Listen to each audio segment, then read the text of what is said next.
연속입니다.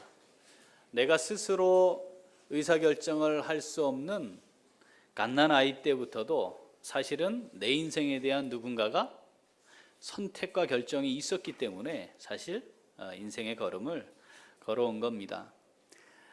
뇌를 연구하는 뇌과학을 연구하는 학자들에 의하면 하루에 사람이 5만 번 생각한다네요. 5만 번. 그래서 이 5만 가지 생각을 한다는 말이 나온 것 같습니다. 그런데 그 생각들 중에 10% 정도가 선택을 하는 거랍니다. 그러면 5만 번의 10%면 5,000번. 그러니까 우리가 하루를 살아가면서 굉장히 많은 선택하는 거죠. 남자들이야 뭐 일어나가지고 대충 하고 이렇게 입고 나오면 되는데 여성분들은 그 사이에 굉장히 많은 일이 일어나지 않습니까? 그죠? 옷장문을 열었는데 옷이 가득 있는데 아유 옷이 없네, 입을 게 없네 부터 시작해서 뭔가를 선택하고 있죠. 그런데 그 선택이 예측하지 못한 상황을 만들어내는 단서가 되기도 합니다. 내가 의도하고 기대해서 선택을 했는데 시간이 지나고 나니까 그 선택이 나의 기대와 내가 바랬던 것과 전혀 다른 결과를 가져오기도 하죠.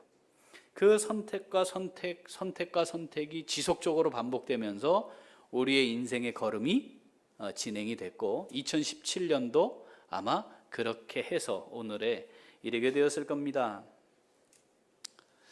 혹시 연말이고 연초니까 목욕하고 오셨나요? 오늘 혹시 목욕할 계획 있으십니까? 사우나도 잘 선택해서 가셔야 합니다. 제천에 있는 아주 시설이 좋은 것처럼 사람들에게 인기 있었던 사우나에 화재가 났습니다. 그럴 줄 알고 가진 않았지만 그런 일도 일어났습니다. 여러분 크레인이 많은 도시 이 울산이거든요. 그죠? 지난 1년 동안 크레인 때문에 일어난 사고를 또 저렇게 연합뉴스가 친절하게 통계를 냈는데 많은 사람이 죽거나 다쳤습니다. 그래도 우린 뭐 저 근처에 잘 갈 일 없으니까 괜찮죠? 그 다음 사진 한번 보여주실래요?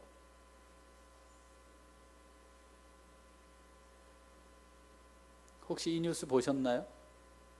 서울 강서구의 아파트 건설 현장인데 가림막, 보호막이 있었어요. 안에 뭐가 있는지 보이지도 않았어요.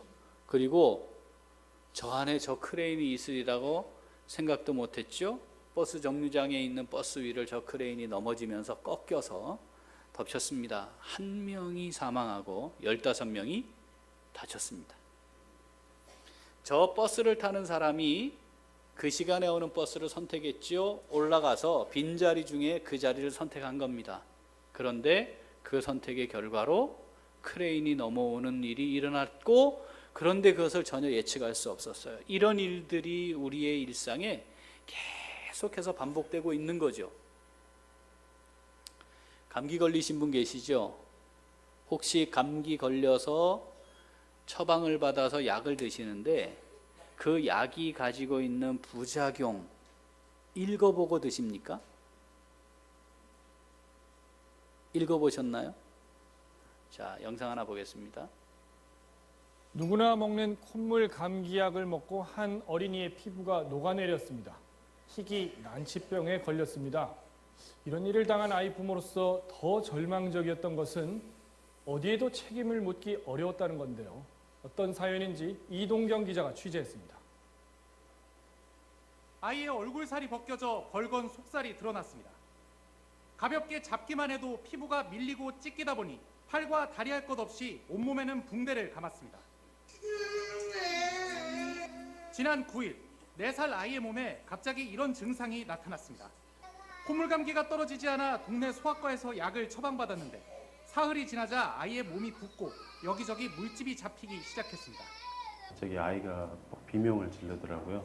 아이를 손으로 붙잡았는데 이게 피부가 녹아내리더라고요. 솜사탕에 물이 닿으면 이렇게 스며들듯이.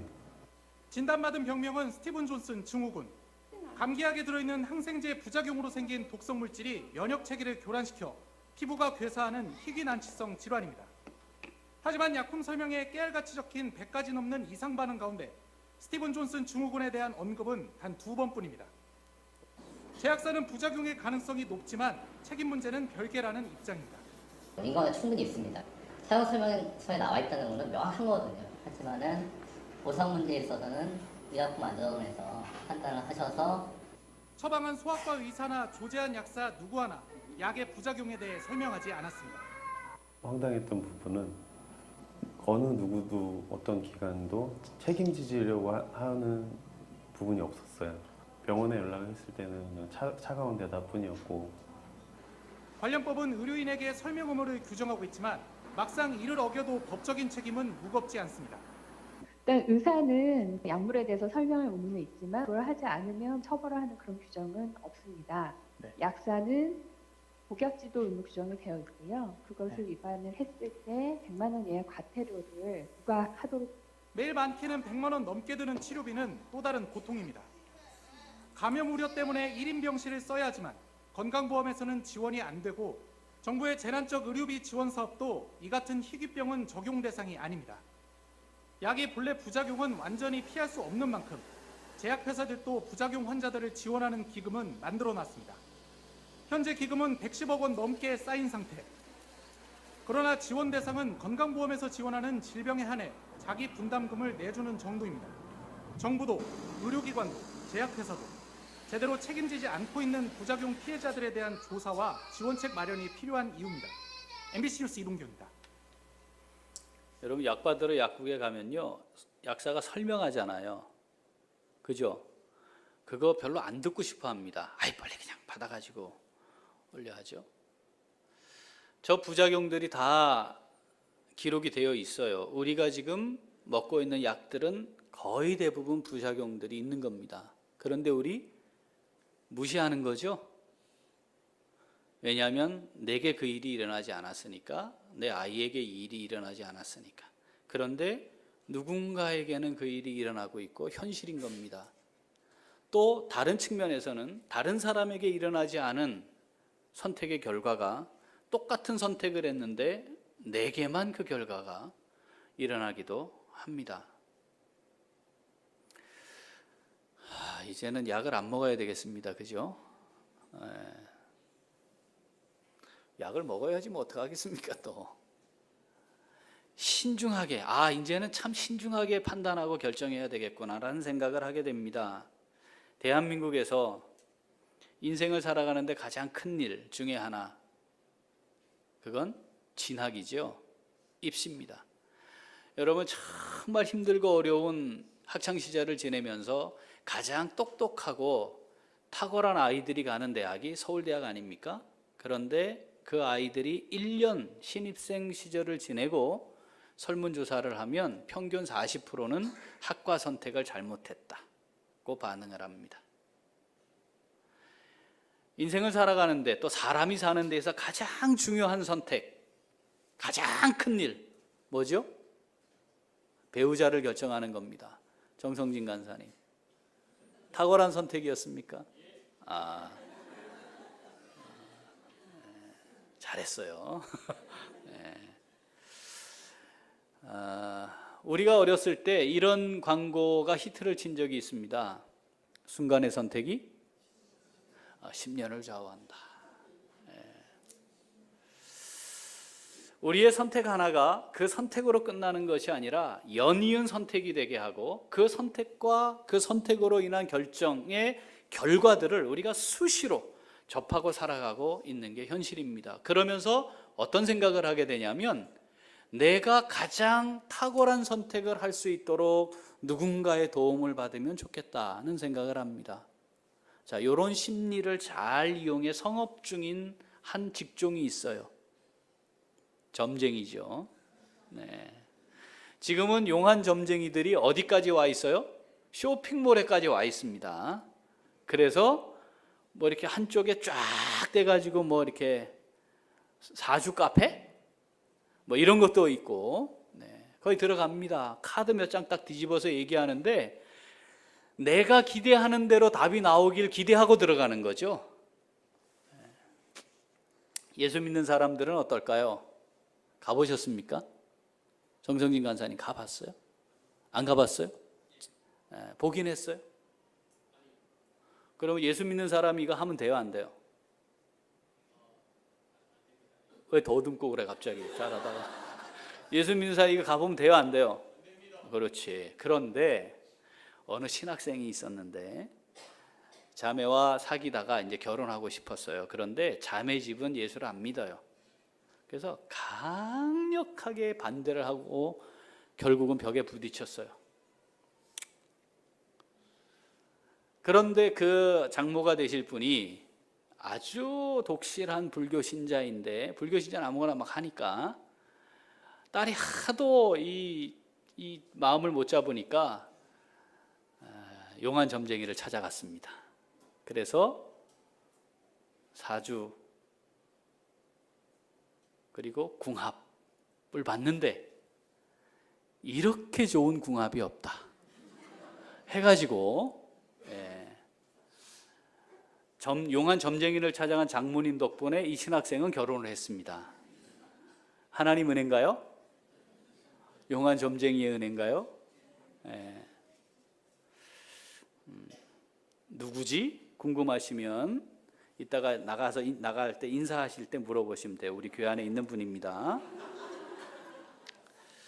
누군가 좀 답을 주면 좋겠다. 어떻게 선택하고 어떻게 판단하고 어떻게 결정해야 될지 참 누군가 좀 답을 주면 좋겠다. 이게 우리 안에 있습니다. 누구에게나 있습니다.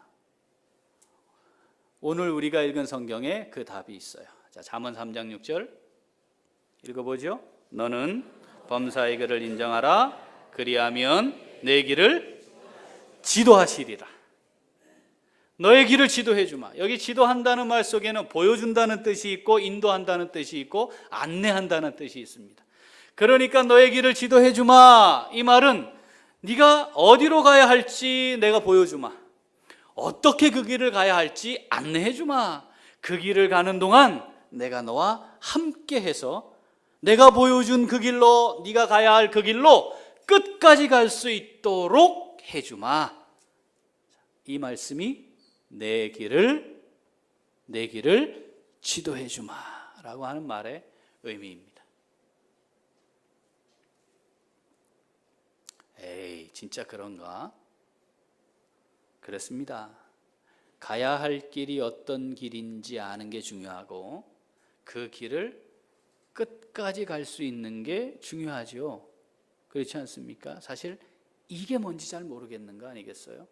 디모데후서 4장 7절 읽어봅니다. 나는 선한 싸움을 싸우고 나의 달려갈 길을 마치고 믿음을 지켰으니, 내가 가야 할 길을 달려간 겁니다. 그 길을 마친 겁니다.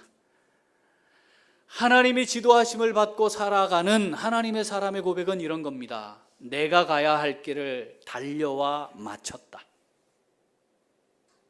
여러분, 나의 길은 어떤 길입니까? 내가 갈 길은 어떤 길입니까? 그 길을 보고 있습니까? 그 길을 잘 가고 있습니까? 누가 그걸 해주시겠다고요? 하나님이 지도해 주마. 왜 그렇게 하시나요? 하나님이 왜 우리의 길을 지도해 주시겠다는 겁니까? 왜? 우리를 너무 사랑하시는 아버지시니까. 자녀를 키워보신 분 이거 이해되지 않나요?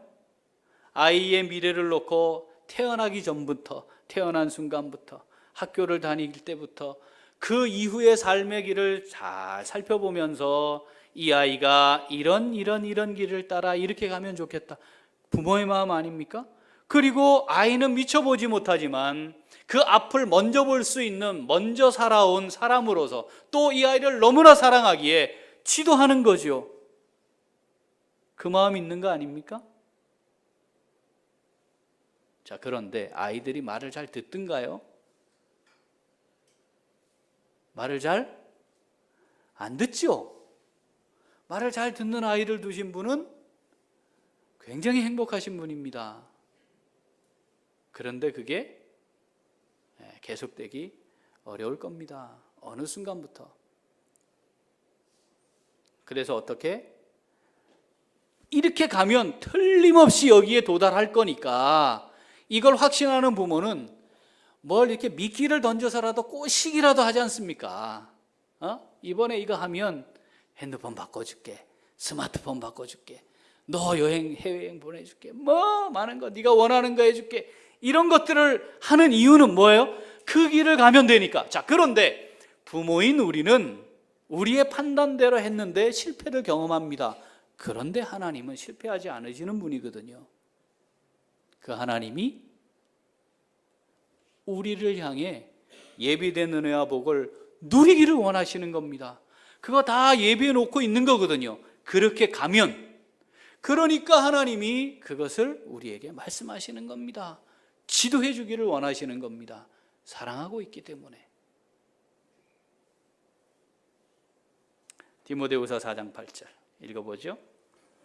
이제후로는 나를 위하여 의의 면류관이 예비되었으므로 주 곧 의로우신 재판장이 그날에 내게 주실 것이며 내게만 아니라 주의 나타나심을 사모하는 모든 자에게도니라. 아멘. 뭘 예비해 놓으셨다고요? 면류관. 우리를 위해 영광스러운 면류관, 영광스러운 상급을 만들어 놓고 그 길을 가는 과정에는 복과 은혜를 다 예비해 놓으시고는 우리에게 말씀하는 거죠. 야, 내가 지도해 줄게, 내가 지도해 줄게, 내가 인도해 줄게. 능력의 하나님이 끝까지 그 길을 다 갈 수 있도록 함께 하시겠다고 약속하십니다. 이사야 43장에는 그 길이 산으로 가든 강으로 가든 바다로 가든 불 가운데로 통행하는 것이 됐든 내가 너와 함께 하겠다. 시편 23편에는 그 길이 사망의 음침한 골짜기로 가는 것이라도 내가 너와 함께 하겠다. 그래서 내가 너에게 지도하고 내가 너에게 보여준, 내가 인도하는 그 길로 오면 나의 능력으로 끝까지 그 길을 다 갈 수 있도록 해주겠다 하는 그 약속, 그것이 바로 내 길을 지도해 주마입니다. 하나님이 우리에게 약속하신 이 멋지고 복된 삶, 우리 다 함께 누려가는 은혜가 있기를 소원합니다. 자, 그러면 이게 약속이에요. 이 약속에 따라 하나님이 인도하시는 길로, 인도하심을 받는 그 길로 걸어가는 삶, 자, 이 길을 가려면 어떻게 해야 되느냐? 오늘도 천기를 누설합니다. 자, 첫째,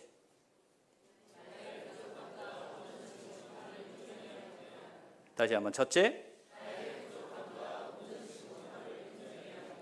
자존심 상하긴 하지만 내가 부족하다, 내가 완전할 수 없다, 언제든 나의 생각과 판단이, 따라합시다, 잘못될 수 있다.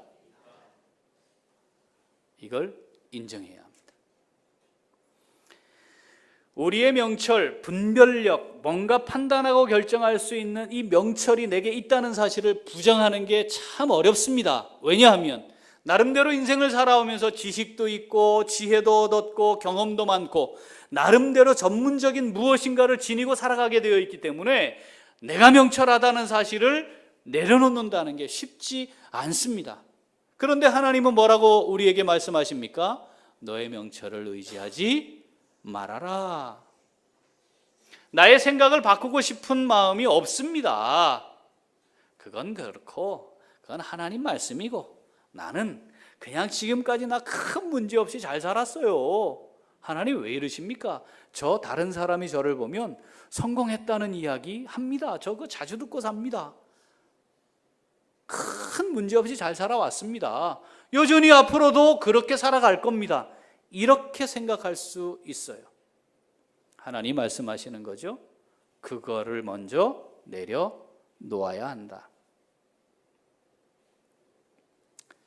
내가 내 인생의 주인입니다. 이것을 인정하지 말아야 합니다. 부정해야 합니다.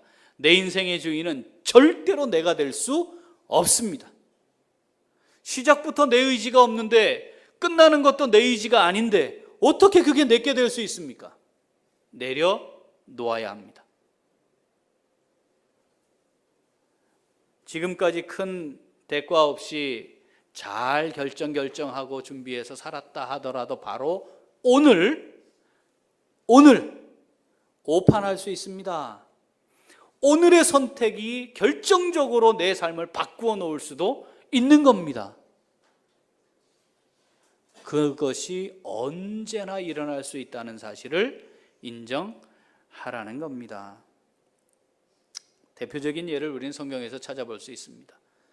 여러분, 하나님의 구원 역사에 쓰임받았던 위대한 지도자, 자, 이스라엘 백성들을 하나님의 약속의 땅으로 인도하는 데 쓰임받은 지도자 누굽니까? 모세.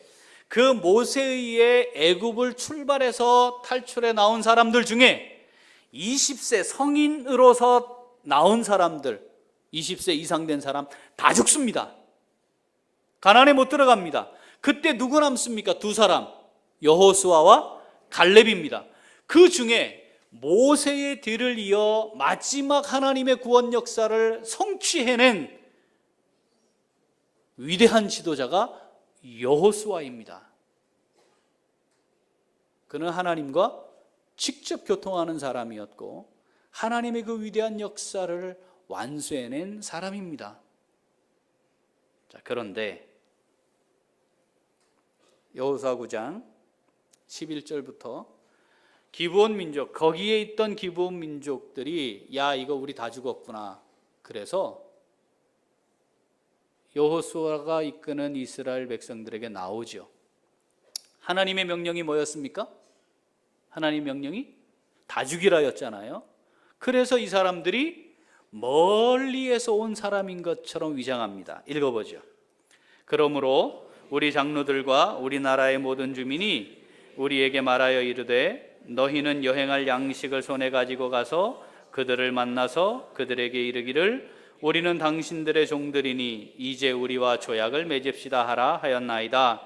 우리의 이 떡은 우리가 당신들에게로 오려고 떠나던 날에 우리들의 집에서 아직도 뜨거운 것을 양식으로 가지고 왔으나 보소서 이제는 말랐고 곰팡이가 났으며 또 우리가 포도주를 담은 이 가죽 부대도 새 것이었으나 찢어지게 되었으며 우리의 이 옷과 신도 여행이 매우 길었으므로 낡아졌나이다 한지라.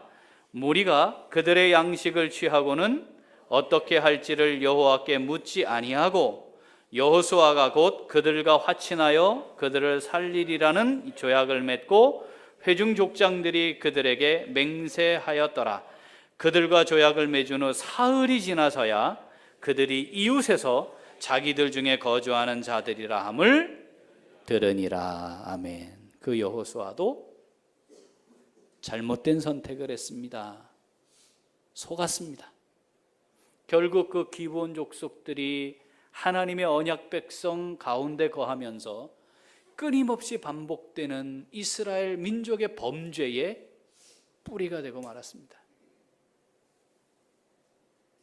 자, 20만 명 다 죽고 2명 살아남는데 살아남을 수 있는 사람이라면, 자, 선한 이유들에게 오늘 예배하고 있는 사람들 중에 2사람 살리고 다 죽인다. 목사님, 그러면 제가 살아남습니다. 자, 이렇게 되면 이제 고민을 시작해야 되는 거예요. 오늘 잘못 판단할 수 있겠구나. 목사님, 접니다. 이거 안 되는 사람은 그냥 고민할 것도 없어요. 무조건 내 판단은 잘못될 수 있구나. 어제 제대로 했는데 오늘 잘못할 수 있구나. 아까는 제대로 했는데 지금 달라질 수 있구나. 내가 잘못할 수 있구나. 나의 명철이라고 하는 것이 정말 어리석음이구나. 그걸 의지하면 어리석음에 빠지는 거구나. 비결의 첫 번째, 내가 불완전하고 온전치 못하고 부족합니다를 인정하는 겁니다. 자, 이 비결 잘 새기셔야 합니다. 이 비결을 기억하면서 하나님께서 지도하시는 은혜를 누릴 수 있는 우리 모두가 될 수 있기를 소원합니다. 자, 비결 두 번째, 다시 한번 둘째,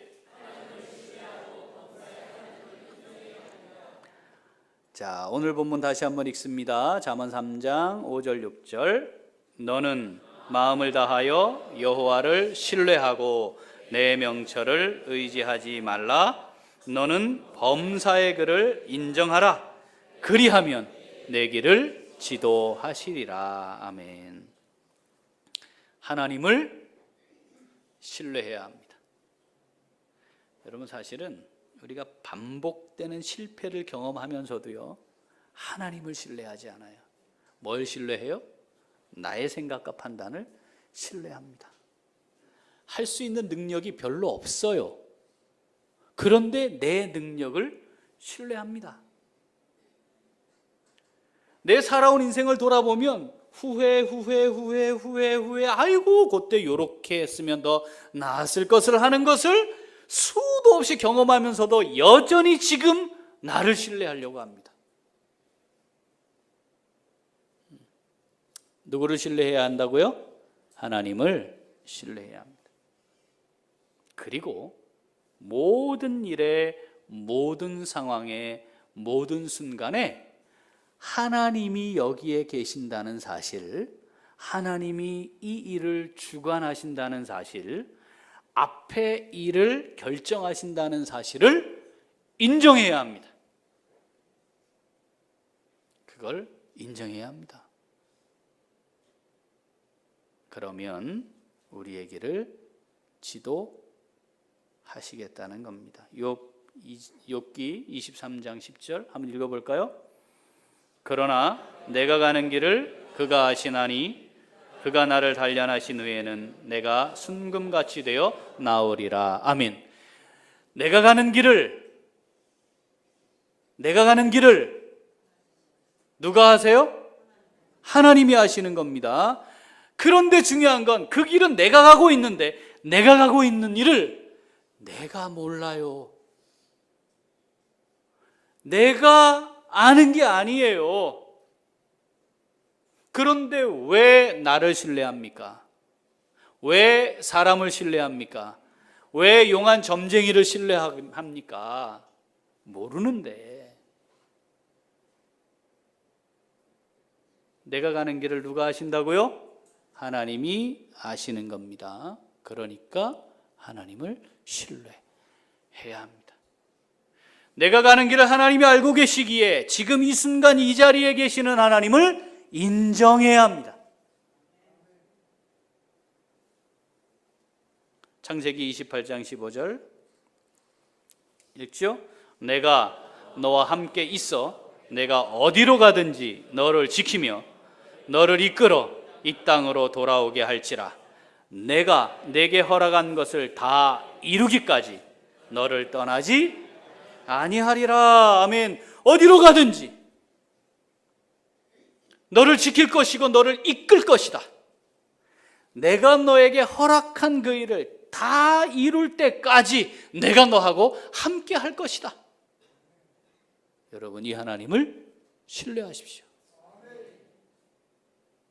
이 하나님의 능력이 별 볼 일 없으면 신뢰할 필요 없어요. 나나 뭐 하나님이나 똑같은데. 그러나 이 하나님이 만물의 주권자이십니다. 그러면 구체적으로 하나님을 신뢰하고 하나님을 인정하는 게 뭔가? 자, 요게 있어야 되겠죠? 그렇죠? 자, 첫 번째는 하나님의 말씀을 듣고 생각하는 것을 먼저 하는 겁니다. 그게 하나님을 신뢰함으로 범사의 글을 인정하는 겁니다. 어떻게 하는 거라고요? 하나님의 말씀을 듣고 생각하는 걸 먼저 하는 겁니다. 내가 가지고 있는 지식 경험, 내가 가지고 있는 지혜 능력, 이걸 먼저 생각해 보는 게 아니고, 이거 내려놓고 이게 먼저가 아니고 하나님이 어떤 생각을 갖고 계시는지, 하나님이 원하시는 것은 무엇인지를 먼저 살피는 겁니다. 하나님의 말씀을 먼저 듣고 생각하는 것을 먼저 하는 겁니다. 시편 1편 2절 읽어볼까요? 오직 시편 1편 2절 오직 여호와의 말 율법을 즐거워하여 그의 율법을 주야로 묵상하는도다. 아침에 묵상하기 시작하고 어떻게 해요? 저녁까지. 그거죠? 아침과 저녁만 묵상할래요가 아니고 아침에 묵상하기 시작해 저녁까지. 여러분 지난밤 잘 주무셨나요? 피로가 확 풀렸습니까? 아이고 자도 피로해. 그 숙면을 취하지 못함 때문인데 하나님이 그 비결을 알려주신 거예요. 야로 묵상하라. 우리에게 숙면을 가져다 주는데 중요한 역할을 하는 것이 심리적 상태라는 것을 발견했거든요. 그런데 우리의 심리적 상태를 가장 안정적으로 만들어주는 것 중에 가장 좋은 게 하나님의 말씀입니다. 그런데 놀랍게도 아주 조화를 잘 이루어요.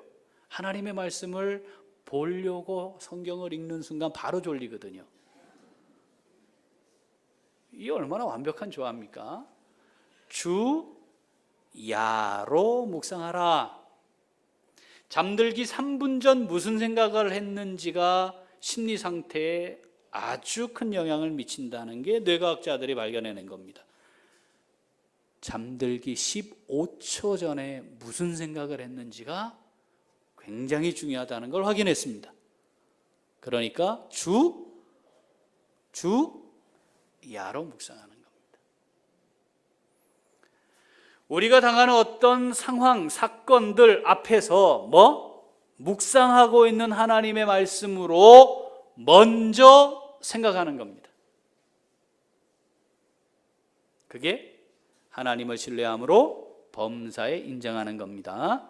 두 번째, 하나님께 묻는 겁니다. 묵상을 하고 하나님께 묻고 하면 이런 고백을 하게 돼요. 시편 119편 105절. 시편 119편 105절 읽어보죠.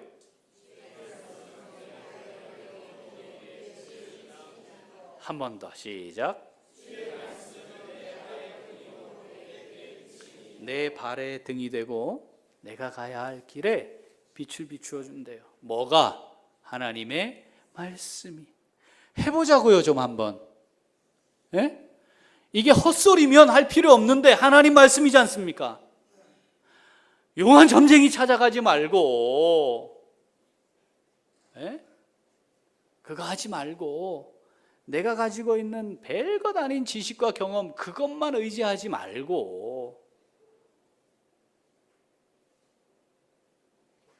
자, 여호수아가 결정적인 선택의 실패로 이스라엘이 두고두고 범죄의 뿌리가 생기게 만들었다 했죠.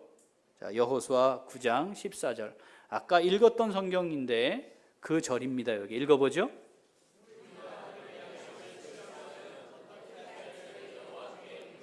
다시 한번. 무리가 그들의 양식을 취하고는 어떻게 할지를 여호와께 묻지 아니하고 와서 막 위장하고 속이고 있어요. 그래서 그들의 양식을 보니까 진짜 곰팡이도 다 쓸었거든요. 자, 그 순간에 여호수아가 뭘 안 했다고요? 하나님께 묻지 않았다는 거예요. 그 탁월한 위대한 지도자, 수많은 경험을 통해 하나님이 함께 하시는 것이 무엇인지를 보고 백성들이 따라가고 있는 그 지도자도 그 순간 하나님께 묻는 것을 하지 않으므로 잘못된 선택을 하게 된 겁니다.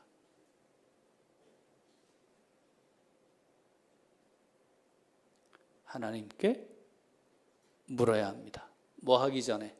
선택하기 전에, 결정하기 전에, 판단을 내리기 전에 물어야 합니다. 그것이 하나님을 신뢰하는 것이고 그것이 범사의 하나님을 인정하는 것입니다. 2017년 어땠습니까? 어떻게 지내오셨나요? 하나님을 신뢰하고 그를 인정하는 삶을 살아오셨습니까? 그렇다면 2017년을 정리하면서 하나님이 이렇게 지도해 주셨어요 하는 그 고백이 있을 겁니다. 반대로 하나님께 먼저 묻고 하나님께 듣고 묻고 그리고 행하는 삶을 살지 않았다면 아무리 많은 세월을 살아도 하나님이 그때 이렇게 나를 인도하셨고 이렇게 인도하셨고 이렇게 인도하셨어 할 게 없는 거죠. 여러분, 우리 자녀들에게 뭘 보여주어야 하겠습니까? 하나님이 이 아빠의 길을, 엄마의 길을 지도하신단다. 예, 너도 하나님이 지도해 주시는 그 길을 따라 살아가기를 아빠가 엄마가 기도하고 있어. 어떻게 해야 돼요? 보지 않았니? 하나님의 말씀을 주야로 묵상한단다. 어떤 순간에도 어떤 상황에도 하나님의 뜻을 먼저 물어보는 거야. 그러면 하나님이 지도해 주실 거야. 우리가 이 땅의 인생을 끝나는 그 순간 이런 고백이 있어야 하지 않겠니? 주의 말씀은 내 발의 등이요 내 길의 빛입니다. 2017년을 마무리하면서 우리 한번 잘 점검해 봅시다. 내 명철을 따라 살아온 어리석음은 없었는지, 그것이 반복되어 실패를 경험하면서도 지금도 바꾸지 않으려 하고 있는 것은 혹시 아닌지. 하나님을 신뢰함으로 매 상황 순간마다 하나님을 인정하는 자로 살아서, 그렇게 사는 건 어떻게 하는 거라고요? 하나님의 말씀을 묵상하면서 먼저 듣고 생각해보고 하나님께 묻는 겁니다. 이 삶의 비결을 따라 우리의 길을 멋지게 인도해 가시는 예비된 은혜와 복을 준비해 놓고, 그것을 준비해 놓고 우리에게 썩지 않는 영광스러운 상급 기업을 준비해 놓으시고 우리를 인도해 가시는 하나님께서 예비하신 그 길로 살아갈 수 있는 우리 모두가 될 수 있기를 소원합니다. 기도하겠습니다. 하나님 아버지, 감사합니다.